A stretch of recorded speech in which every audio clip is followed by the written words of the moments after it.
Assalamualaikum warahmatullahi wabarakatuh. Kembali lagi dengan saya Gavin Dapa Al-Ghifari dengan NIM 121124110092. Kali ini saya akan menjelaskan review tentang mata kuliah Corporate Social Responsibility sesi 6 yang diampu oleh dosen pengampu Ahmad Taufik Maulana Ramdan Esikom Emikom. Konsep keberlanjutan dari sustainability, corporate social responsibility, kapasitas sistem mempertahankan fungsi jangka panjang tanpa mengganggu keseimbangan ekologis dan sosial. Bukan penghalang profitabilitas, melainkan pendorong kinerja jangka panjang bagi CSR sendiri. Kegiatan berkelanjutan dapat disusun ke dalam sistem nilai yang menghasilkan kinerja keuangan yang baik. Lalu ada 6 kriteria berkelanjutan by Delic and Hackett tahun 2002. Ekoefisiensi dan sosioefisiensi, nilai ekonomi dan sosial dengan dampak lingkungan dan sumber daya yang minimal. Ekoefektivitas dan sosioefektivitas adalah kontribusi positif terhadap sistem ekologis dan kesejahteraan masyarakat. Kecukupan dan kesetaraan ekologis pola konsumsi tidak berlebihan dan distribusi sumber daya alam yang adil.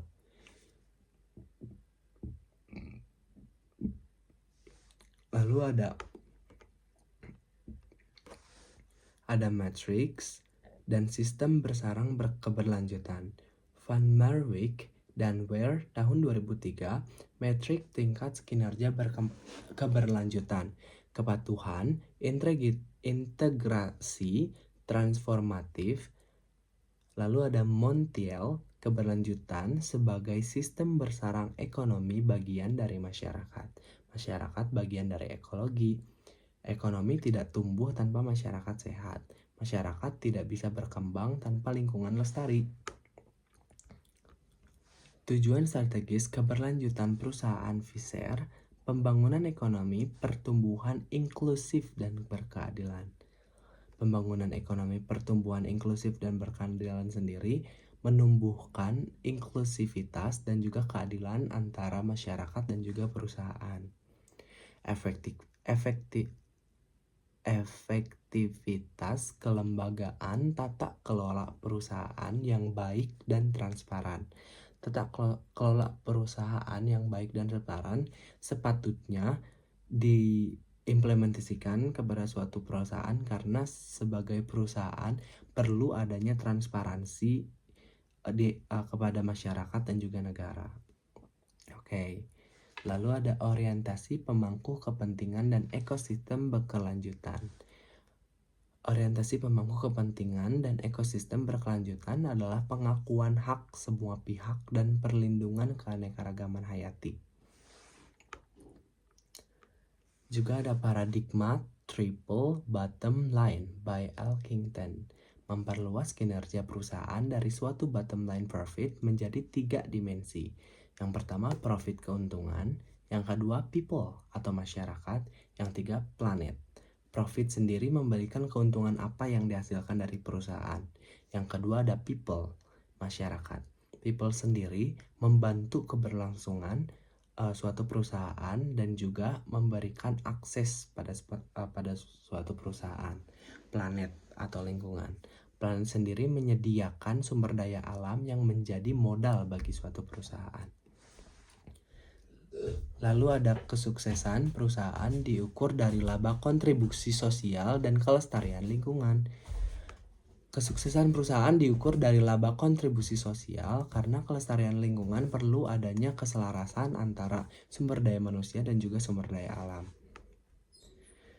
Penerapan triple bottom line dengan isu lingkungan ada dengan operasi yang tidak ramah lingkungan, mengurangi daya dukung alam dan kualitas masyarakat dan juga perusahaan. Solusi tidak boleh hanya teknis pengurangan emisi limbah, tetapi juga adanya sosial dan ekonomi. Program lingkungan harus memiliki kaitan karena dengan pengembangan sosial dan ekonomi masyarakat perlu adanya suatu jalan yang menjadi satu tujuan antara masyarakat dan juga perusahaan. Penerapan triple bottom line sendiri dengan isu sosial ekonomik Adanya kemiskinan dan juga kebodohan yang mendorong suatu perusakan lingkungan, misalnya pencurian kayu. Karena dengan hal tersebut, lingkungan akan menjadi suatu masalah bagi suatu perusahaan karena dengan ketidakseimbangan sumber daya alam yang memberikan sebagai faktor utama modal dari suatu perusahaan tersebut. Adanya strategi berkelanjutan, perusahaan harus terintegrasi dengan perkembangan kapasitas masyarakat. Investasi sendiri dari pendidikan dan kesehatan menjadikan suatu investasi yang jangka panjang untuk profit dan juga planet. Karena di mana keuntungan pendidikan memberikan sumber daya manusia yang sangat mumpuni dan juga kesehatan yang menjadi suatu hal yang memberikan tenaga bagi satu perusahaan. Tantangan pengukuran triple bottom line. Di sini pertama ada profit mudah diukur atau laba ROI, EVI, dan juga pajak. Versus people dan planet butuh indikator suatu kualitatif kompleks. Kerangka pengukuran SRI, Social Return on Investment, dan juga ada EPNL, Environmental Profit and Loss. Potensi konflik antara dimensi dan juga trade-off memerlukan transparansi dan keterlibatan pemangku kepentingan sendiri. Corporate Social Responsibility untuk pembangunan berkelanjutan. Pembangunan berkelanjutan memenuhi kebutuhan sesekarang tanpa mengorbankan generasi masa depan. Jadi memenuhi pembangunan berkelanjutan tanpa mengorbankan generasi masa depan. Jadi kita harus adanya reboisasi karena di masa depan, generasi masa depan juga perlu dan juga membutuhkan suatu sumber daya alam yang dihasilkan oleh alam sendiri. Dan juga adanya sering dipahami sempit sebagai isu lingkungan padahal mencakup 3 pilar ekonomi. Yang pertama ekonomi, yang kedua sosial, dan juga perlindungan lingkungan. CSR sebagai inti pembangunan berkelanjutan menuntut pemahaman sistemik, bukan perisal.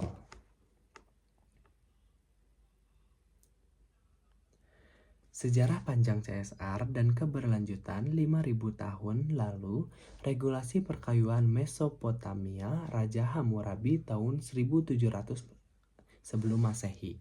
Sanksi keras dengan adanya hukuman mati bagi pelanggar.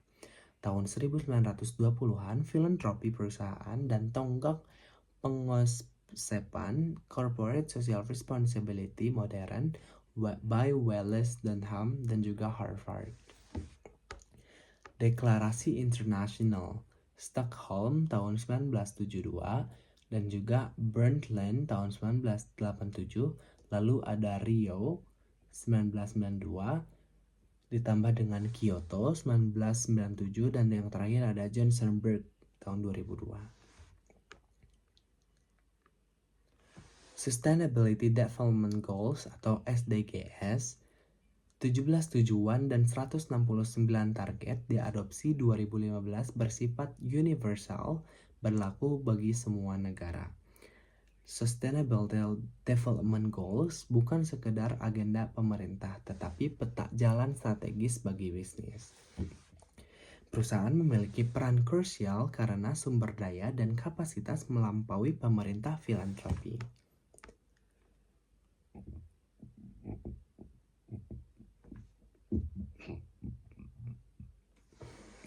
Kontribusi perusahaan pada SDGs tujuannya ada 1, 2, 3, 4. Tanpa kemiskinan, tanpa kelaparan, tanpa kesehatan, pendidikan berkualitas.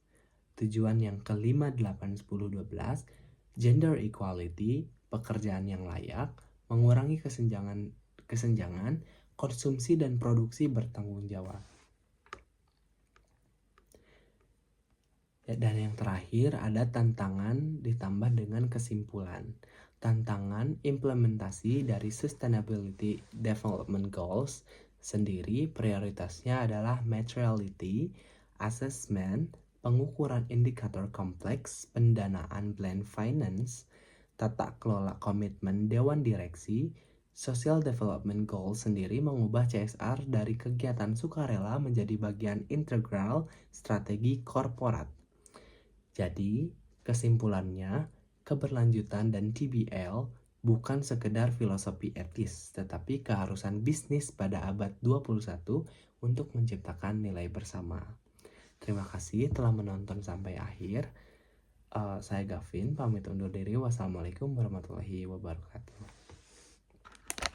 Assalamualaikum warahmatullahi wabarakatuh. Kembali lagi dengan saya Gavin Dapa Al-Ghifari dengan NIM 121124110092. Kali ini saya akan menjelaskan review tentang mata kuliah Corporate Social Responsibility sesi 6 yang diampu oleh dosen pengampu Ahmad Taufik Maulana Ramdan Esikom Emikom.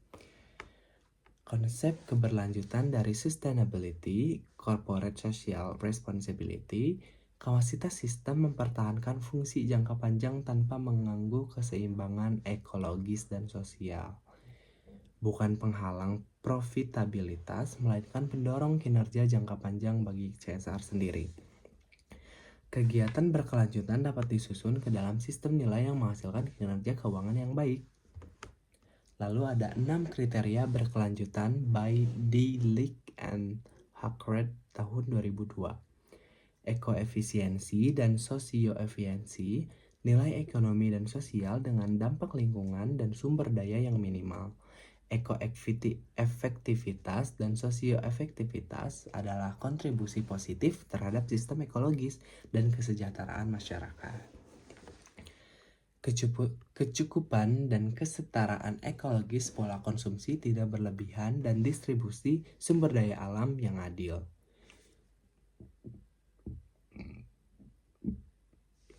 Lalu ada matrix dan sistem bersarang keberlanjutan. Van Marwijk dan Ware tahun 2003, metrik tingkat kinerja keberlanjutan, kepatuhan, integrasi, transformatif. Lalu ada Montiel, keberlanjutan sebagai sistem bersarang ekonomi bagian dari masyarakat. Masyarakat bagian dari ekologi. Ekonomi tidak tumbuh tanpa masyarakat sehat. Masyarakat tidak bisa berkembang tanpa lingkungan lestari. Tujuan strategis keberlanjutan perusahaan Visser, pembangunan ekonomi, pertumbuhan inklusif dan berkeadilan. Pembangunan ekonomi, pertumbuhan inklusif dan berkeadilan sendiri menumbuhkan inklusivitas dan juga keadilan antara masyarakat dan juga perusahaan. Efektivitas kelembagaan tata kelola perusahaan yang baik dan transparan. Tata kelola perusahaan yang baik dan transparan sepatutnya diimplementasikan kepada suatu perusahaan karena sebagai perusahaan perlu adanya transparansi kepada masyarakat dan juga negara. Oke. Lalu ada orientasi pemangku kepentingan dan ekosistem berkelanjutan. Orientasi pemangku kepentingan dan ekosistem berkelanjutan adalah pengakuan hak semua pihak dan perlindungan keanekaragaman hayati. Juga ada paradigma triple bottom line by Elkington, memperluas kinerja perusahaan dari suatu bottom line profit menjadi 3 dimensi. Yang pertama profit keuntungan, yang kedua people atau masyarakat, yang tiga planet. Profit sendiri memberikan keuntungan apa yang dihasilkan dari perusahaan. Yang kedua ada people, masyarakat.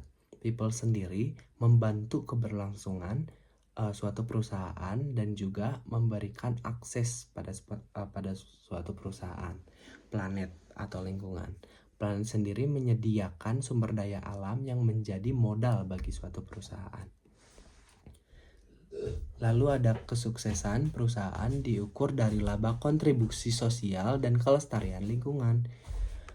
Kesuksesan perusahaan diukur dari laba kontribusi sosial karena kelestarian lingkungan perlu adanya keselarasan antara sumber daya manusia dan juga sumber daya alam. Penerapan triple bottom line dengan isu lingkungan ada dengan operasi yang tidak ramah lingkungan, mengurangi daya dukung alam dan kualitas masyarakat dan juga perusahaan. Solusi tidak boleh hanya teknis pengurangan emisi limbah, tetapi juga adanya sosial dan ekonomi. Program lingkungan harus memiliki kaitan karena dengan pengembangan sosial dan ekonomi masyarakat perlu adanya suatu jalan yang menjadi satu tujuan antara masyarakat dan juga perusahaan. Penerapan triple bottom line sendiri dengan isu sosial ekonomik, adanya kemiskinan dan juga kebodohan yang mendorong suatu perusakan lingkungan, misalnya pencurian kayu. Karena dengan hal tersebut, lingkungan akan menjadi suatu masalah bagi suatu perusahaan karena dengan ketidakseimbangan sumber daya alam yang memberikan sebagai faktor utama modal dari suatu perusahaan tersebut. Adanya strategi berkelanjutan, perusahaan harus terintegrasi dengan perkembangan kapasitas masyarakat. Investasi sendiri dari pendidikan dan kesehatan menjadikan suatu investasi yang jangka panjang untuk profit dan juga planet. Karena di mana keuntungan pendidikan memberikan sumber daya manusia yang sangat mumpuni dan juga kesehatan yang menjadi suatu hal yang memberikan tenaga bagi satu perusahaan. Tantangan pengukuran triple bottom line di sini pertama ada profit mudah diukur atau laba ROI, EVI dan juga pajak versus people dan planet butuh indikator suatu kualitatif kompleks. Kerangka pengukuran SRI, Social Return on Investment, dan juga ada EPNL, Environmental Profit and Loss. Potensi konflik antara dimensi dan juga trade-off memerlukan transparansi dan keterlibatan pemangku kepentingan sendiri. Corporate Social Responsibility untuk pembangunan berkelanjutan. Pembangunan berkelanjutan memenuhi kebutuhan sesekarang tanpa mengorbankan generasi masa depan. Jadi memenuhi pembangunan berkelanjutan tanpa mengorbankan generasi masa depan. Jadi kita harus adanya reboisasi karena di masa depan, generasi masa depan juga perlu dan juga membutuhkan suatu sumber daya alam yang dihasilkan oleh alam sendiri. Dan juga adanya sering dipahami sempit sebagai isu lingkungan padahal mencakup 3 pilar ekonomi. Yang pertama ekonomi, yang kedua sosial, dan juga perlindungan lingkungan. CSR sebagai inti pembangunan berkelanjutan menuntut pemahaman sistemik, bukan perisal.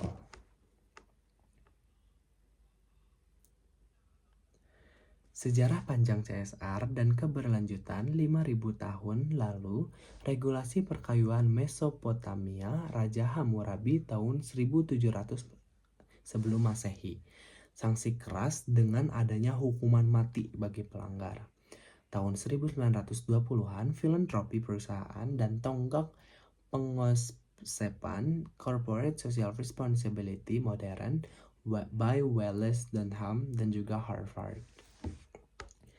Deklarasi Internasional Stockholm tahun 1972 dan juga Brundtland tahun 1987, lalu ada Rio 1992 ditambah dengan Kyoto 1997 dan yang terakhir ada Johannesburg tahun 2002.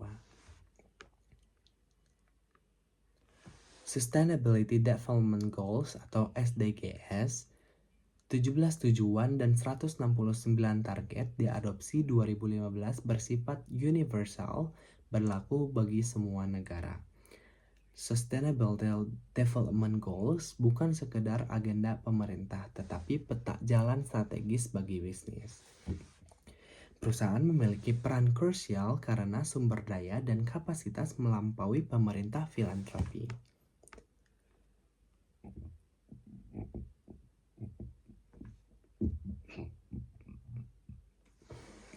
Kontribusi perusahaan pada SDGs tujuannya ada 1, 2, 3, 4. tanpa kemiskinan, tanpa kelaparan, tanpa kesehatan, pendidikan berkualitas.